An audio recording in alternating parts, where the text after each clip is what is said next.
ಯುವರಾಜ ಅಂತ ಹೇಳುವಂತ ರಾಹುಲ್ ಗಾಂಧಿ ಅವರು ಒಂದು ಮಹತ್ತರವಾದ ಸಾಧನೆಯನ್ನ ಲೋಕಸಭಾ ಚುನಾವಣೆಯಲ್ಲಿ ಕಳೆದ ಲೋಕಸಭಾ ಚುನಾವಣೆಯಲ್ಲಿ ಮಾಡಿದ್ರು. ಟಕಾಟಕ್ ಅಂತ ಪ್ರತಿಯೊಂದು ಮಹಿಳೆಗೂ 1 ಲಕ್ಷ ರೂಪಾಯಿಗಳನ್ನು ಹಾಕ್ತೀವಿ ಅಂತ ಹೇಳಿದ್ರು. ನಾನು ಹೈಡ್ರೋಜನ್ ಬಾಂಬ್ ಹಾಕ್ತೀನಿ ಅಂತ ಹೇಳಿದ್ರಲ್ಲ ರಾಹುಲ್ ಗಾಂಧಿ ಅವರು.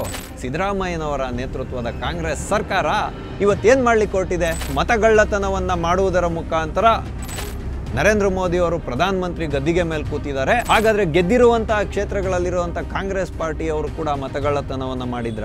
ನೀವು ಹೇಗೆ ಹೇಳ್ತೀರಾ? ಹಿಂಬಾಗಿಲಿನಿಂದ ಕರ್ನಾಟಕದ ಒಬ್ಬ ಜವಾಬ್ದಾರಿಯುತ ನಾಗರಿಕರಾಗಿ ನಾವು ಸಹಿಸ್ಕೋಬೇಕಾ ಅನ್ನುವಂಥ ಪ್ರಶ್ನೆ ನಮ್ಮ ಮುಂದೆ ಬಂದಿರತಕ್ಕಂಥದ್ದು. ಹೇಳ್ರಿ CM ಅವರೇ, ನೀವು ಸಹ ಅದೇ ಚುನಾವಣಾ ವ್ಯವಸ್ಥೆಯಲ್ಲೇ ಗೆದ್ದು ಬಂದು CM ಆಗಿರ್ತಕ್ಕಂಥದ್ದು. ಹಾಗಾದರೆ ನಿಮ್ಮ ಸ್ಥಾನಕ್ಕೂ ನೀವು ರಾಜೀನಾಮೆಯನ್ನು ಕೊಡಬೇಕಾಗುತ್ತಲ್ವಾ? ಚುನಾವಣೆ ನಡೆದಿರ್ತಕ್ಕಂಥದ್ದೇ ಮತಗಳ್ಳತನದ ಆಧಾರದ ಮೇಲೆ. ನೀವು ಕೂಡ ಮತಗಳ್ಳತನ ಮಾಡೋದ್ರ ಮುಖಾಂತರ ಏನಾದರೂ ಗೆಲುವನ್ನು ಸಾಧಿಸಿದ್ದೀರಾ ಕಾಂಗ್ರೆಸ್ ಪಾರ್ಟಿ? ನಿಮ್ಗೆ ಹಕ್ಕು ಅಧಿಕಾರಗಳಿದೆಯೋ ಸಾಮಾನ್ಯ ನಾಗರಿಕರಾಗಿ ನಮಗೂ ಕೂಡ ಹಕ್ಕು ಅಧಿಕಾರಗಳಿದೆ. ಸುಗ್ರೀವಾಜ್ಞೆ ತರೋದ್ರ ಮುಖಾಂತರ ರಾಜ್ಯಪಾಲರನ್ನು ಇಕ್ಕಟ್ಟಿಗೆ ಸಿಲುಕಿಸುವಂತಹ ಒಂದು ಪ್ರಯತ್ನಕ್ಕೆ ಇವತ್ತು ಕರ್ನಾಟಕ ರಾಜ್ಯ ಸರ್ಕಾರ ಮುಂದಾಗಿರ್ತಕ್ಕಂಥದ್ದು. ದೇಶದ ಭವಿಷ್ಯವನ್ನು ಕೂಡ ಒಂದು ಮಬ್ಬಿಗೆ ಕರ್ಕೊಂಡು ಹೋಗುವಂಥ ಕೆಲಸಕ್ಕೆ ಕೈ ಹಾಕಿರ್ತಕ್ಕಂಥದ್ದು ಒಂಥರ ಹೇಸಿಗೆ ತರಿಸೋವಂಥ ಕೆಲಸ ಇದು ಅಂತ ನಾನು ಈ ಮೂಲಕ ಹೇಳ್ತೀನಿ. EVM ಇವತ್ತು ಎಷ್ಟು ವಿಶ್ವಾಸ ಅರ್ಹತೆಯಿಂದ ಕೂಡಿದೆ ಅಂತ ಹೇಳೋದಕ್ಕೆ ಸುಪ್ರೀಂ ಕೋರ್ಟ್ ಕೂಡ ಸಾಕಷ್ಟು ಅವಕಾಶಗಳನ್ನು ಯಾರ್ಯಾರು ಇವತ್ತು ಆಪಾದನೆಯನ್ನು ಮಾಡ್ತಾ ಇದ್ದಾರೋ ಎಲ್ಲ ರಾಜಕೀಯ ಪಕ್ಷಗಳಿಗೂ ಮುಕ್ತವಾದ ಅವಕಾಶವನ್ನು ಕೊಡ್ತು. ಅದು ಹೆಂಗ್ರಿ ಮತಗಳ್ಳತನ ಆಗುತ್ತೆ? ಇವಾಗ ರಾಹುಲ್ ಗಾಂಧಿ ಅವರು ವೋಟ್ ಚೋರ್ ಗದ್ದಿ ಚೋರ್ ಅಂತ ಅಭಿಯಾನ ಮಾಡ್ತಾ ಇದ್ದಾರೆ. ಇವತ್ತು ನೀವು ಹೈಡ್ರೋಜನ್ ಬಾಂಬ್ ಹಾಕ್ತೀವಿ ಅಂತ ಅದರ ಮುಂದುವರೆದ ಭಾಗವಾಗಿ ಇವತ್ತು ನೀವು ಎಲ್ಲಿ ಕೂಡ ಒಪ್ಪುವಂಥ ಮನಸ್ಥಿತಿಯಲ್ಲೇ ಇಲ್ಲ. ತಳ್ಳೋ ಮಾಡಲ್ ಗಾಡಿ ಇದು ತಳ್ಳಿ ಬಿಡೋಣ ಅಂತ ಇನ್ನೊಂದು 2 ವರ್ಷ ತಳ್ಕೊಂಡು ಮುಂದಕ್ಕೆ ಹೊರಟೋಗ್ಬಿಡೋಣ. ಬಾನು ಮುಷ್ತಾಕ್ ಅವ್ರನ್ನ ಕರ್ಕೊಂಬಂದು ದಸರಾ ಉದ್ಘಾಟನೆ ಮಾಡೋದಿರ್ಬೋದು. ಇದು ಏನಂದರೆ ಆಡಳಿತ ವೈಫಲ್ಯವನ್ನು ಮುಚ್ಕೊಳ್ಳೋದಕ್ಕೋಸ್ಕರ ಬೇರೆ ಬೇರೆ ಘಟನೆಗಳನ್ನು ಕೆದಕೋದ್ರ ಮುಖಾಂತರ ವಿರೋಧ ಪಕ್ಷಗಳ ಗಮನವನ್ನು ಬೇರೆ ಕಡೆಗೆ ಸೆಳೆಯುವಂಥ ತಂತ್ರವನ್ನು ಉಪಯೋಗ ಮಾಡಿಕೊಂಡು ನಮ್ಮನ್ನೆಲ್ಲ ಶಿಲಾಯುಗಕ್ಕೆ ಕರ್ಕೊಂಡು ಹೋಗ್ಬಿಡಿ. ಬ್ಯಾಲೆಟ್ ಪೇಪರಲ್ಲೂ ಕೂಡ ಚುನಾವಣಾ ಅಕ್ರಮ ನಡೆಯೋದಕ್ಕೆ ಗ್ಯಾರಂಟಿ ಏನು? ಇದು ಗ್ಯಾರಂಟಿ ಸರ್ಕಾರ ತಾನೇ? ಸಿದ್ದರಾಮಯ್ಯನವ್ರ ಮುಂದೆ ಒಂದು ಸುಲಲಿತವಾದ ಪ್ರಶ್ನೆಯನ್ನು ಇಡಲಿಕ್ಕೆ ಬಯಸ್ತೀನಿ. ಸಿದ್ದರಾಮಯ್ಯನವರೇ, ನೀವೇನೋ ಬ್ಯಾಲೆಟ್ ಪೇಪರ್ ತೊಗೊಂಬರ್ತೀರಾ, ಸುಗ್ರೀವಾಜ್ಞೆ ತೊಗೊಂಬರ್ತೀರಾ, ಖಂಡಿತವಾಗೂ ನೀವು ಚುನಾವಣೆಯನ್ನು ಮಾಡಿಬಿಡ್ತೀರಾ. ಯಾಕೆಂದರೆ ನೀವು ಇವತ್ತು ಅಷ್ಟು ಆತುರರಾಗಿ ಕಾಯ್ತಾ ಇದ್ದೀರಾ. BBMPಯನ್ನು ವಿಭಜನೆ ಮಾಡಿ 5 ಗ್ರೇಟರ್ ಬೆಂಗಳೂರು ಮಾಡಿಬಿಟ್ರೆ ಒಂದಷ್ಟು ರಿಯಲ್ ಎಸ್ಟೇಟ್ ಮುಖಾಂತರ ನಿಮಗೆ ನಿಮ್ಮ ಹಿಂಬಾಲಕರಿಗೂ ಒಂದಷ್ಟು ದುಡ್ಡಾಗಬೇಕು ಅನ್ನೋಂಥ ಈ ಇಚ್ಛಾಶಕ್ತಿ ಇದರಲ್ಲಿ ಅಡಗಿದೆಯೇ ಹೊರತು ಜನಗಳಿಗೆ ಒಳ್ಳೆಯದಾಗಲಿ ಅನ್ನೋ ಯಾವ ಇಚ್ಛಾಶಕ್ತಿನೂ ಇದರಲ್ಲಿ ಇಲ್ಲ ಅನ್ನೋದು ಮೇಲ್ನೋಟಕ್ಕೆ ಸುಸ್ಪಷ್ಟ. ಒಂದು ಪಕ್ಷ ಇವಾಗ ನೀವೇ ತರುವಂಥ ಈ ವ್ಯವಸ್ಥೆಯಲ್ಲಿ, ಬ್ಯಾಲೆಟ್ ಪೇಪರ್ ವ್ಯವಸ್ಥೆಯಲ್ಲಿ ನೀವೇನಾದರೂ ಮುಂಬರುವಂಥ ಸ್ಥಳೀಯ ಚುನಾವಣೆಗಳಲ್ಲಿ ಸೋತೋದು ಬಿಟ್ಟರೆ ಕಾಂಗ್ರೆಸ್ ಪಾರ್ಟಿನೇ ಇಲ್ಲಿ ಮತಗಳ್ಳತನ ಮಾಡುತ್ತಾ? ಅವಾಗ ಯಾರು BJP ಅವ್ರು ಬಂದು ಮತಗಳ್ಳತನ ಮಾಡ್ತಾರಾ? ಒಂದು ಕುತೂಹಲಕಾರಿಯಾದ ಪ್ರಶ್ನೆಯನ್ನು ರಾಜ್ಯದ CM ಅವರ ಮುಂದೆ ಇಡೋದ್ರ ಮುಖಾಂತರ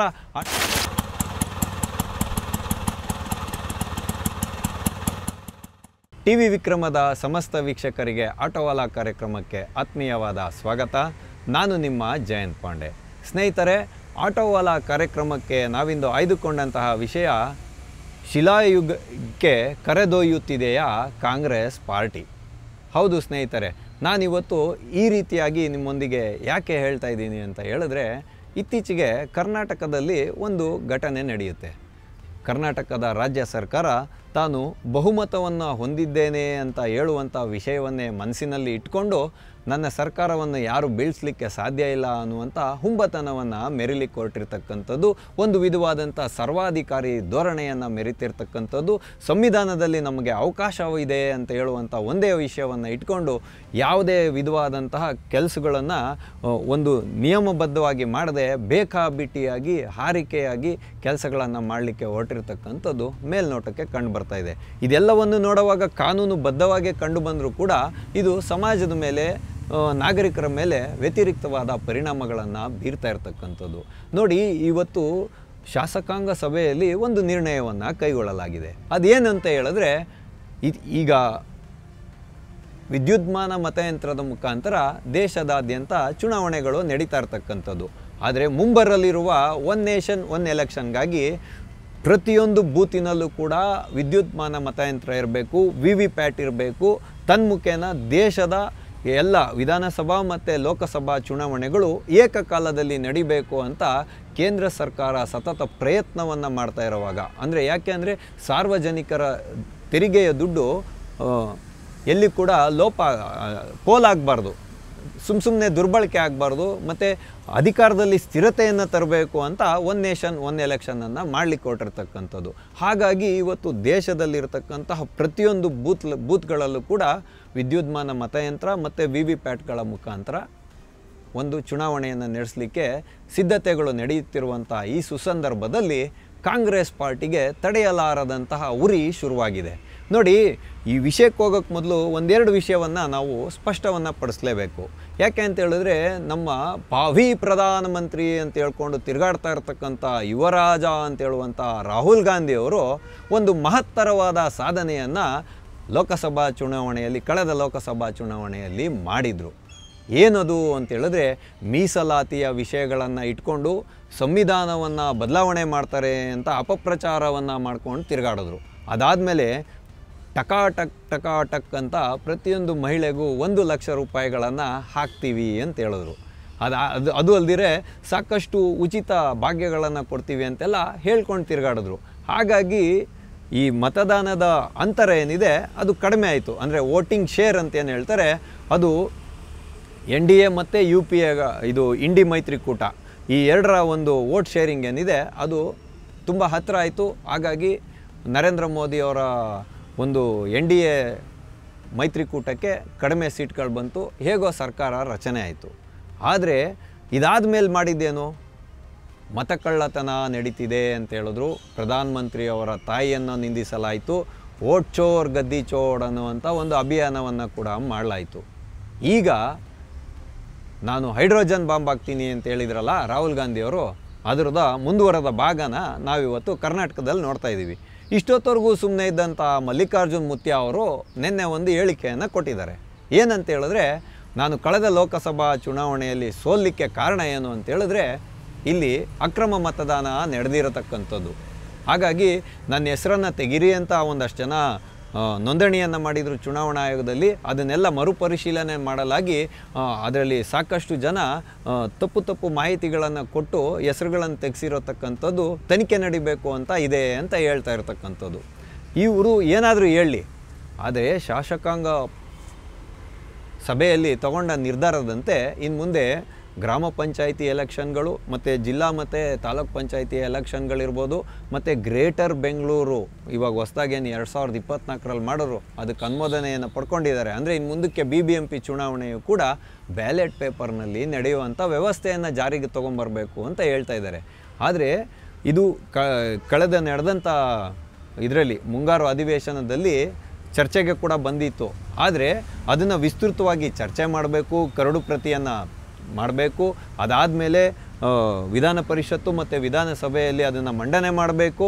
ಅದನ್ನು ಮಂಡನೆ ಮಾಡಿದ್ದಾದ ಮೇಲೆ ಬಹುಮತದೊಂದಿಗೆ ಅಂಗೀಕಾರ ಪಡಿಸಿದ ಮೇಲೆ ರಾಜ್ಯಪಾಲರಿಗೆ ಹೋಗಬೇಕು. ರಾಜ್ಯಪಾಲರು ಅದನ್ನು ಅಂಕಿತ ಹಾಕಿದ್ಮೇಲೆ ರಾಷ್ಟ್ರಪತಿಗಳು ಅದಕ್ಕೆ ಅಂಕಿತವನ್ನು ಹಾಕ್ತಾರೆ. ತದನಂತರದಲ್ಲಿ ಇದು ಜಾರಿ ಬರಬೇಕು. ಇದು ಸಂಪೂರ್ಣವಾದಂಥ ನಿಯಮಾವಳಿ. ಆದರೆ ತಾರಾತುರಿಗೆ ಬಿದ್ದಿರತಕ್ಕಂತಹ ಸಿದ್ದರಾಮಯ್ಯನವರ ನೇತೃತ್ವದ ಕಾಂಗ್ರೆಸ್ ಸರ್ಕಾರ ಇವತ್ತೇನು ಮಾಡಲಿಕ್ಕೆ ಹೊರಟಿದೆ? ಇವರು ಎಲ್ಲರೂ ಇವತ್ತು ಹೇಳ್ತಿರ್ತಕ್ಕಂಥದ್ದೇನು, ಮತಗಳ್ಳತನವನ್ನು ಮಾಡುವುದರ ಮುಖಾಂತರ ನರೇಂದ್ರ ಮೋದಿಯವರು ಪ್ರಧಾನಮಂತ್ರಿ ಗದ್ದಿಗೆ ಮೇಲೆ ಕೂತಿದ್ದಾರೆ ಅಂತ ಹೇಳ್ತಿದ್ದಾರೆ. ಸರಿ ಇದೆ, ಒಪ್ಕೊಳ್ಳೋಣ. ಮತಗಳ್ಳತನ ಆಗಿರೋದಾಗಿದ್ದರೆ ಲೋಕಸಭಾ ಚುನಾವಣೆಯಲ್ಲೂ ಕೂಡ ಕಾಂಗ್ರೆಸ್ ಪಾರ್ಟಿಯು ಕೂಡ ಹಲವಾರು ಸೀಟ್ಗಳನ್ನು ಗೆದ್ದಿತ್ತಲ್ಲ, 8-9 ಸೀಟ್ಗಳನ್ನು ಗೆದ್ದಿತ್ತು. ಹಾಗಾದರೆ ಗೆದ್ದಿರುವಂಥ ಕ್ಷೇತ್ರಗಳಲ್ಲಿರುವಂಥ ಕಾಂಗ್ರೆಸ್ ಪಾರ್ಟಿಯವರು ಕೂಡ ಮತಗಳ್ಳತನವನ್ನು ಮಾಡಿದ್ರಾ? ಇವತ್ತು CM ಅವರು ಜವಾಬ್ದಾರಿಯುತವಾದ ಸ್ಥಾನದಲ್ಲಿ ಕೂತ್ಕೊಂಡು ಒಬ್ಬ ದೇಶದ ನಾಗರಿಕನಾಗಿ ನಾನು ಚುನಾವಣಾ ಆಯೋಗವನ್ನು ಮನಸ್ಪೂರ್ವಕವಾಗಿ ನಂಬ್ತೀನಿ, ಚುನಾವಣಾ ಆಯೋಗ ಮಾಡ್ತಾ ಇರತಕ್ಕಂಥ ಕಟ್ಟುನಿಟ್ಟಿನ ಕ್ರಮಗಳ ಬಗ್ಗೆ ನನಗೆ ನಂಬಿಕೆ ಇದೆ. ನೀವು ಹೇಗೆ ಹೇಳ್ತೀರಾ ಹಿಂಬಾಗಿಲಿನಿಂದ ಚುನಾವಣಾ ಆಯೋಗ BJPಗೆ ಕೆಲಸ ಮಾಡ್ತಾ ಇದೆ, ಇದು BJP ಕಚೇರಿ ಅಂತ ಹೇಳುವಂತಹ ರೀತಿಯಲ್ಲಿ ಮಾತುಗಳನ್ನು ಒಂದು ಜವಾಬ್ದಾರಿಯುತವಾದ ಸ್ಥಾನದಲ್ಲಿ ಕೂತಿರುವಂಥ CM ಅವರು ಹೇಳ್ತಾರೆ ಅಂತ ಹೇಳಿದ್ರೆ, ಇದನ್ನು ಕರ್ನಾಟಕದ ಒಬ್ಬ ಜವಾಬ್ದಾರಿಯುತ ನಾಗರಿಕರಾಗಿ ನಾವು ಸಹಿಸ್ಕೋಬೇಕಾ ಅನ್ನುವಂಥ ಪ್ರಶ್ನೆ ನಮ್ಮ ಮುಂದೆ ಬಂದಿರತಕ್ಕಂಥದ್ದು. ಹೇಳ್ರಿ CM ಅವರೇ, ನೀವು ಸಹ ಅದೇ ಚುನಾವಣಾ ವ್ಯವಸ್ಥೆಯಲ್ಲೇ ಗೆದ್ದು ಬಂದು CM ಆಗಿರ್ತಕ್ಕಂಥದ್ದು. ಹಾಗಾದರೆ ನಿಮ್ಮ ಸ್ಥಾನಕ್ಕೂ ನೀವು ರಾಜೀನಾಮೆಯನ್ನು ಕೊಡಬೇಕಾಗುತ್ತಲ್ವಾ? ಯಾಕೆ ಅಂತ ಹೇಳ್ತಂದರೆ ಚುನಾವಣೆ ನಡೆದಿರ್ತಕ್ಕಂಥದ್ದೇ ಮತಗಳ್ಳತನದ ಆಧಾರದ ಮೇಲೆ. ಕರ್ನಾಟಕದ ಚುನಾವಣಾ ಆಯೋಗ ಇವತ್ತು ಏನಂತ ಸ್ಪಷ್ಟಪಡಿಸಿದೆ ಅಂತ ಹೇಳಿದ್ರೆ, ರಾಜ್ಯ ಸರ್ಕಾರ ಏನು ನಿರ್ಧಾರವನ್ನು ತಗೊಂಡಿರುತ್ತೋ ಅದಕ್ಕೆ ತಕ್ಕಂಗೆ ನಾವು ಚುನಾವಣೆಯನ್ನು ನಡೆಸ್ತೀವಿ ಅಂತ ಹೇಳುವಂಥ ಮಾತುಗಳನ್ನು ಹೇಳ್ತಾ ಇದೆ. ಹಾಗಾಗಿ ರಾಜ್ಯ ಚುನಾವಣಾ ಆಯೋಗ ಇವತ್ತು ನಿಮ್ಮನ್ನು ಆಯ್ಕೆ ಮಾಡಿ ಸುಭದ್ರವಾದ ಸರ್ಕಾರ ರಚನೆ ಆಗಿದೆಯಲ್ಲ, ಹಾಗಾದರೆ ನೀವು ಕೂಡ ಮತಗಳ್ಳತನ ಮಾಡೋದ್ರ ಮುಖಾಂತರ ಏನಾದರೂ ಗೆಲುವನ್ನು ಸಾಧಿಸಿದ್ದೀರಾ ಕಾಂಗ್ರೆಸ್ ಪಾರ್ಟಿ? ಅದು ಬಿಡಿ, ಮಧ್ಯಂತರ ಚುನಾವಣೆಗಳಲ್ಲೂ ಕೂಡ ನೀವು ಗೆದ್ರಲ್ಲ, ಅಲ್ಲೂ ಕೂಡ ಏನಾದರೂ ಮತಗಳ್ಳತನ ನಡೆದಿತ್ತಾ ಅಂತ ಪ್ರಶ್ನೆಯನ್ನು ನಾವು ಕೇಳೋವಂಥ ಹಕ್ಕು ನಮಗಿದೆ ಸ್ವಾಮಿ. ನೀವು ಹೇಳಿದ್ರೆ ಮಾತ್ರ ಅದೆಲ್ಲ ವೇದವಾಕ್ಯ ಆಗುತ್ತೆ.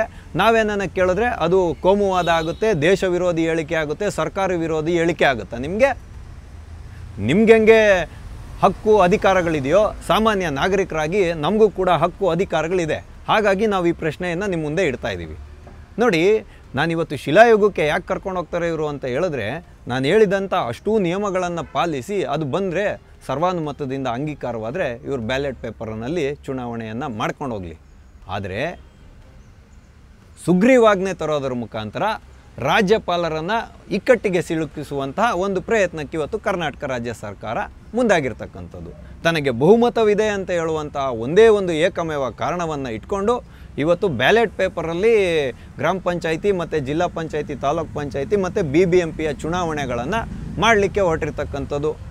ಇನ್ನು ನವಂಬರಲ್ಲಿ ನಡಿಬೇಕು ಚಳಿಗಾಲದ ಅಧಿವೇಶನ, ಅಲ್ಲಿವರೆಗೂ ಕಾಯುವಂತಹ ತಾಳ್ಮೆಯೂ ಕೂಡ ಕರ್ನಾಟಕ ರಾಜ್ಯ ಸರ್ಕಾರಕ್ಕೆ ಇಲ್ಲವಾಗೋಯಿತು. ಹಾಗಾಗಿ ಈಗ ಸುಗ್ರೀವಾಜ್ಞೆಯನ್ನು ತರಲಿಕ್ಕೆ ಹೊರಟಿದ್ದಾರೆ. ಇದಕ್ಕೂ ಕೂಡ ರಾಜ್ಯಪಾಲರು ಅಂಕಿತವನ್ನು ಹಾಕಬೇಕು. ಆದರೆ ರಾಜ್ಯಪಾಲರು ಏನಾದರೂ ಆ ಒಂದು ಕಡತವನ್ನು ಎತ್ತಿ ಪಕ್ಕಕ್ಕಿಟ್ಬಿಟ್ರೆ, ಆ ಫೈಲನ್ನು ಎತ್ತಿ ಪಕ್ಕಕ್ಕಿಟ್ಬಿಟ್ರೆ ಇವರು BJP ಪ್ರೇರಿತವಾದಂತಹ BJPಯ ಆಜ್ಞೆಯ ಮೇಲೆ ನಡೆಯುವಂತಹ ರಾಜ್ಯಪಾಲರು ಅಂತ ಗೂಬೆ ಕೂರಿಸೋದು. ಈ ಗೂಬೆ ಕೂರಿಸೋವಂಥ ಕೆಲಸವನ್ನು ನಿರಂತರವಾಗಿ ಮಾಡ್ಕೊಂಬಂದಿರೋವಂಥ ಕಾಂಗ್ರೆಸ್ ಪಕ್ಷ ಇವತ್ತು ದೇಶದ ಭವಿಷ್ಯವನ್ನು ಕೂಡ ಒಂದು ಮಬ್ಬಿಗೆ ಕರ್ಕೊಂಡು ಹೋಗುವಂಥ ಕೆಲಸಕ್ಕೆ ಕೈ ಹಾಕಿರ್ತಕ್ಕಂಥದ್ದು ಒಂಥರ ಹೇಸಿಗೆ ತರಿಸೋವಂಥ ಕೆಲಸ ಇದು ಅಂತ ನಾನು ಈ ಮೂಲಕ ಹೇಳ್ತೀನಿ. ನನಗೆ ಯಾವುದೇ ಭಯ ಅಳಕಿಲ್ಲ. ಯಾಕೆ ಅಂತ ಹೇಳಿದ್ರೆ EVM ಇವತ್ತು ಎಷ್ಟು ವಿಶ್ವಾಸ ಅರ್ಹತೆಯಿಂದ ಕೂಡಿದೆ ಅಂತ ಹೇಳೋದಕ್ಕೆ ಸುಪ್ರೀಂ ಕೋರ್ಟ್ ಕೂಡ ಸಾಕಷ್ಟು ಅವಕಾಶಗಳನ್ನು ಯಾರ್ಯಾರು ಇವತ್ತು ಆಪಾದನೆಯನ್ನು ಮಾಡ್ತಾ ಇದ್ದಾರೋ ಎಲ್ಲ ರಾಜಕೀಯ ಪಕ್ಷಗಳಿಗೂ ಮುಕ್ತವಾದ ಅವಕಾಶವನ್ನು ಕೊಡ್ತು. ಅದು ಹೆಂಗ್ರಿ ಮತಗಳ್ಳತನ ಆಗುತ್ತೆ? ಇಂಟರ್ನೆಟ್ ಕನೆಕ್ಷನ್ ಇರೋದಿಲ್ಲ ವಿದ್ಯುನ್ಮಾನ ಮತಯಂತ್ರಕ್ಕೆ.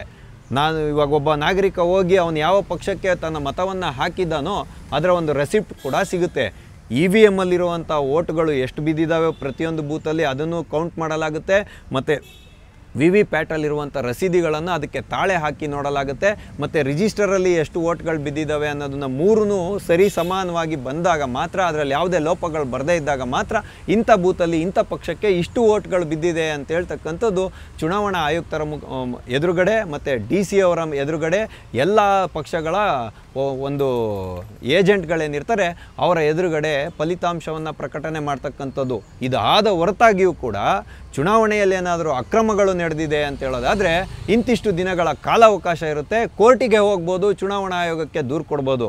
ಆ ಎಲ್ಲ ಕಾಲಘಟ್ಟವು ಮೀರೋದ ಮೇಲೆ ಸುಮ್ಮನೆ ನಿದ್ದೆ ಮಾಡ್ಕೊಂಡಿದ್ಬಿಟ್ಟು ಇವಾಗ ರಾಹುಲ್ ಗಾಂಧಿಯವರು ವೋಟ್ ಚೋರ್ ಗದ್ದಿ ಚೋರ್ ಅಂತ ಅಭಿಯಾನ ಮಾಡ್ತಾ ಇದ್ದಾರೆ ಅಂತ ಹೇಳುವಂಥ ಬಿಹಾರದ ಚುನಾವಣೆಯನ್ನು ಕಣ್ಮುಂದೆ ಇಟ್ಕೊಂಡು ಇವತ್ತು ನೀವು ಹೈಡ್ರೋಜನ್ ಬಾಂಬ್ ಹಾಕ್ತೀವಿ ಅಂತ ಅದರ ಮುಂದುವರೆದ ಭಾಗವಾಗಿ ಇವತ್ತು ಕರ್ನಾಟಕದಲ್ಲಿ ಬ್ಯಾಲೆಟ್ ಪೇಪರ್ನ ಒಂದು ಜಾರಿಗೆ ಕೊಟ್ಟಿದ್ದೀರಲ್ಲ, ನಿಮಗೆ ಜನಪರ ಆಡಳಿತ ನಡೆಸೋದ್ರಲ್ಲಿ ಎಷ್ಟು ಕಾಳಜಿ ಇದೆ ಅನ್ನೋದು ಇಲ್ಲಿ ಬೆಳಕಿಗೆ ಗಮನಕ್ಕೆ ಬರ್ತಾ ಇದೆ ಜನಗಳಿಗೆ. ಹಾಗಾಗಿ ಇವತ್ತು ಕಿತ್ತು ತಿನ್ನುವಂತಹ ಕಾಡುವಂತಹ ಸಹಸ್ರಾರು ಸಮಸ್ಯೆಗಳು ಕರ್ನಾಟಕ ರಾಜ್ಯದಲ್ಲಿ ಬಿದ್ದಿದೆ. ಎಲ್ಲಿ ಕೂಡ ಒಂದು 100 ಅಡಿ ರೋಡ್ ಸರಿಯಾಗಿಲ್ಲ, ಗುಂಡಿ ಗೊದರಗಳಲ್ಲಿ ಬಿದ್ದುಕೊಂಡು ಜನರು ಇವತ್ತು ಸವಾರಿಯನ್ನು ಮಾಡುವಂತಹ ಅನಿವಾರ್ಯ ಪರಿಸ್ಥಿತಿ ಎದುರಾಗಿದೆ. ಬೆಲೆಗಳೆಲ್ಲ ಜಾಸ್ತಿಯಾಗಿದೆ. ಕೇಂದ್ರ ಸರ್ಕಾರ ಒಂದು ಕಡೆಯಿಂದ GSTಯನ್ನು ಕಡಿಮೆ ಮಾಡ್ತಾಯಿದ್ರೆ ನೀವು ಎಲ್ಲದ್ರ ಮೇಲೂ ಪೂರ್ವವಾಗಿ GST ಕಮ್ಮಿ ಮಾಡೋಕ್ಕೆ ಮುಂಚೆನೇ ಎಲ್ಲ ಬೆಲೆಗಳನ್ನು ಏರಿಸಿಟ್ಕೊಂಡ್ಬಿಟ್ಟಿದ್ದೀರಾ. ನೀವು ಎಲ್ಲಿ ಕೂಡ ಒಪ್ಪುವಂಥ ಮನಸ್ಥಿತಿಯಲ್ಲೇ ಇಲ್ಲ. ಹೆಂಗೋ ಒಂದು ರೀತಿಯಾಗಿ ತಳ್ಳೋ ಮಾಡಲ್ ಗಾಡಿ ಇದು ತಳ್ಳಿ ಬಿಡೋಣ ಅಂತ ಇನ್ನೊಂದು 2 ವರ್ಷ ತಳ್ಕೊಂಡು ಮುಂದಕ್ಕೆ ಹೊರಟೋಗ್ಬಿಡೋಣ, ಅಂತ ಹೇಳುವಂಥ ಮನಸ್ಥಿತಿಗೆ ಬಿದ್ದು ನೀವು ಏನು ಮಾಡ್ತಾ ಇದ್ದೀರಾ ಅಂತ ಹೇಳಿದ್ರೆ ವಿರೋಧ ಪಕ್ಷಗಳ ಗಮನವನ್ನು ಬೇರೆ ಕಡೆಗೆ ಸೆಳಿಬೇಕು ಅಂತ ಇಲ್ಲ ಸಲ್ಲದಂತಹ ಒಂದು ಸಮಾಜದಲ್ಲಿ ಒಂದು ವಾತಾವರಣವನ್ನು ಸೃಷ್ಟಿ ಮಾಡೋದು. ಅಂದರೆ ಈಗ ಬಾನು ಮುಷ್ತಾಕ್ ಅವ್ರನ್ನ ಕರ್ಕೊಂಬಂದು ದಸರಾ ಉದ್ಘಾಟನೆ ಮಾಡೋದಿರ್ಬೋದು. ಇದು ಏನಂದರೆ ಆಡಳಿತ ವೈಫಲ್ಯವನ್ನು ಮುಚ್ಕೊಳ್ಳೋದಕ್ಕೋಸ್ಕರ ಬೇರೆ ಬೇರೆ ಘಟನೆಗಳನ್ನು ಕೆದಕೋದ್ರ ಮುಖಾಂತರ ವಿರೋಧ ಪಕ್ಷಗಳ ಗಮನವನ್ನು ಬೇರೆ ಕಡೆಗೆ ಸೆಳೆಯುವಂಥ ತಂತ್ರವನ್ನು ಉಪಯೋಗ ಮಾಡಿಕೊಂಡು ನಮ್ಮನ್ನೆಲ್ಲ ಶಿಲಾಯುಗಕ್ಕೆ ಕರ್ಕೊಂಡು ಹೋಗ್ಬಿಡಿ. ಬ್ಯಾಲೆಟ್ ಪೇಪರಲ್ಲೂ ಕೂಡ ಚುನಾವಣಾ ಅಕ್ರಮ ನಡೆಯೋದಕ್ಕೆ ಆಸ್ಪದ ಇಲ್ಲ ಅನ್ನೋದನ್ನು ಇವತ್ತು CM ಸಿದ್ದರಾಮಯ್ಯನವರು ಕರ್ನಾಟಕದಲ್ಲಿರ್ತಕ್ಕಂಥ 7 ಕೋಟಿ ಜನರ ಮುಂದೆ ಸಾಬೀತುಪಡಿಸ್ಬೇಕಾಗಿರುವಂಥ ಅನಿವಾರ್ಯತೆ ಕೂಡ ಇದೆ. ನಮಗೆ ಪ್ರಶ್ನೆ ಕೇಳೋ ಅಧಿಕಾರ ಇದೆ. ಬ್ಯಾಲೆಟ್ ಪೇಪರ್ನ ಮುಖಾಂತರ ಚುನಾವಣೆ ಮಾಡಿದ್ರೆ ಮತಗಳ್ಳತನ ಆಗಲ್ಲ, ಚುನಾವಣಾ ಅಕ್ರಮ ನಡೆಯೋದಿಲ್ಲ ಅನ್ನೋದಕ್ಕೆ ಗ್ಯಾರಂಟಿ ಏನು? ಇದು ಗ್ಯಾರಂಟಿ ಸರ್ಕಾರ ತಾನೇ, ಹೇಳಿ. ಹಾಗಾಗಿ ಇವತ್ತು ಬ್ಯಾಲೆಟ್ ಪೇಪರ್ನ ಮುಖಾಂತರ ನೀವು ಚುನಾವಣೆ ಮಾಡಿದ್ರು ಅಷ್ಟೇ, EVMನ ಮುಖಾಂತರ ಚುನಾವಣೆ ಮಾಡಿದ್ರು ಅಷ್ಟೇ. ಒಂದು ಪಕ್ಷ ನಾನಿಲ್ಲಿ ಸಿದ್ದರಾಮಯ್ಯನವ್ರ ಮುಂದೆ ಒಂದು ಸುಲಲಿತವಾದ ಪ್ರಶ್ನೆಯನ್ನು ಇಡಲಿಕ್ಕೆ ಬಯಸ್ತೀನಿ. ಸಿದ್ದರಾಮಯ್ಯನವರೇ, ನೀವೇನೋ ಬ್ಯಾಲೆಟ್ ಪೇಪರ್ ತೊಗೊಂಬರ್ತೀರಾ, ಸುಗ್ರೀವಾಜ್ಞೆ ತೊಗೊಂಬರ್ತೀರಾ, ಖಂಡಿತವಾಗೂ ನೀವು ಚುನಾವಣೆಯನ್ನು ಮಾಡಿಬಿಡ್ತೀರಾ. ಯಾಕೆಂದರೆ ನೀವು ಇವತ್ತು ಅಷ್ಟು ಆತುರರಾಗಿ ಕಾಯ್ತಾ ಇದ್ದೀರಾ. BBMPಯನ್ನು ವಿಭಜನೆ ಮಾಡಿ 5 ಗ್ರೇಟರ್ ಬೆಂಗಳೂರು ಮಾಡಿಬಿಟ್ರೆ ಒಂದಷ್ಟು ರಿಯಲ್ ಎಸ್ಟೇಟ್ ಮುಖಾಂತರ ನಿಮಗೆ ನಿಮ್ಮ ಹಿಂಬಾಲಕರಿಗೂ ಒಂದಷ್ಟು ದುಡ್ಡಾಗಬೇಕು ಅನ್ನೋಂಥ ಈ ಇಚ್ಛಾಶಕ್ತಿ ಇದರಲ್ಲಿ ಅಡಗಿದೆಯೇ ಹೊರತು ಜನಗಳಿಗೆ ಒಳ್ಳೆಯದಾಗಲಿ ಅನ್ನೋ ಯಾವ ಇಚ್ಛಾಶಕ್ತಿನೂ ಇದರಲ್ಲಿ ಇಲ್ಲ ಅನ್ನೋದು ಮೇಲ್ನೋಟಕ್ಕೆ ಸುಸ್ಪಷ್ಟ. ನೀವೆಲ್ಲಿಂದ ಎಲ್ಲಿಗೆ ಬೇಕಾದ್ರೂ ಪ್ರಶ್ನೆ ಮಾಡ್ಕೊಳ್ಳಿ, ನೇರವಾಗಿ ಮಾತಾಡೋರೆ ಈ ರಾಜ್ಯದಲ್ಲಿ ಕೆಟ್ಟವರಾಗೋದು. ಹಾಗಾಗಿ ಒಂದು ಪಕ್ಷ ಇವಾಗ ನೀವೇ ತರುವಂಥ ಈ ವ್ಯವಸ್ಥೆಯಲ್ಲಿ, ಬ್ಯಾಲೆಟ್ ಪೇಪರ್ ವ್ಯವಸ್ಥೆಯಲ್ಲಿ ನೀವೇನಾದರೂ ಮುಂಬರುವಂಥ ಸ್ಥಳೀಯ ಚುನಾವಣೆಗಳಲ್ಲಿ ಸೋತೋತು ಬಿಟ್ಟರೆ ಆವಾಗ ನಾವು ಯಾರನ್ನು ಪ್ರಶ್ನೆ ಮಾಡಬೇಕು ಅನ್ನೋವಂಥ ಪ್ರಶ್ನೆನ ನಿಮ್ಮ ಮುಂದೆ ಇಟ್ಕೊಳ್ಳಿ. ಆವಾಗ ಕಾಂಗ್ರೆಸ್ ಪಾರ್ಟಿನೇ ಇಲ್ಲಿ ಮತಗಳ್ಳತನ ಮಾಡುತ್ತಾ? ಅವಾಗ ಯಾರು BJPಯವ್ರು ಬಂದು ಮತಗಳ್ಳತನ ಮಾಡ್ತಾರಾ? ಆವಾಗ ನಿಮ್ಮ ಉತ್ತರ ಏನಾಗಿರುತ್ತೆ ಅನ್ನೋಂಥ ಒಂದು ಕುತೂಹಲಕಾರಿಯಾದ ಪ್ರಶ್ನೆಯನ್ನು ರಾಜ್ಯದ CM ಅವರ ಮುಂದೆ ಇಡೋದ್ರ ಮುಖಾಂತರ ಆಟೋವಾಲ ಕಾರ್ಯಕ್ರಮವನ್ನು ನಾವಿಂದು ಮುಗಿಸ್ತಾ ಇದ್ದೇವೆ. ಮುಂದೆ ಇಂತಹದ್ದೇ ಒಂದು ಕುತೂಹಲಕಾರಿಯಾದ ವಿಷಯದೊಂದಿಗೆ ನಾವೆಲ್ಲರೂ ಮತ್ತೆ ಭೇಟಿಯಾಗೋಣ. ಅಲ್ಲಿವರೆಗೂ TV ವಿಕ್ರಮವನ್ನು ಸಬ್ಸ್ಕ್ರೈಬ್ ಮಾಡುವುದರ ಮುಖಾಂತರ, ನಿಮ್ಮ ಸದ್ವಿಚಾರಗಳನ್ನು ಕಾಮೆಂಟ್ ಮಾಡುವುದರ ಮುಖಾಂತರ ಹಾಗೂ ಶೇರ್ ಮಾಡುವುದರ ಮುಖಾಂತರ ನಮ್ಮನ್ನು ಪ್ರೋತ್ಸಾಹಿಸಿ.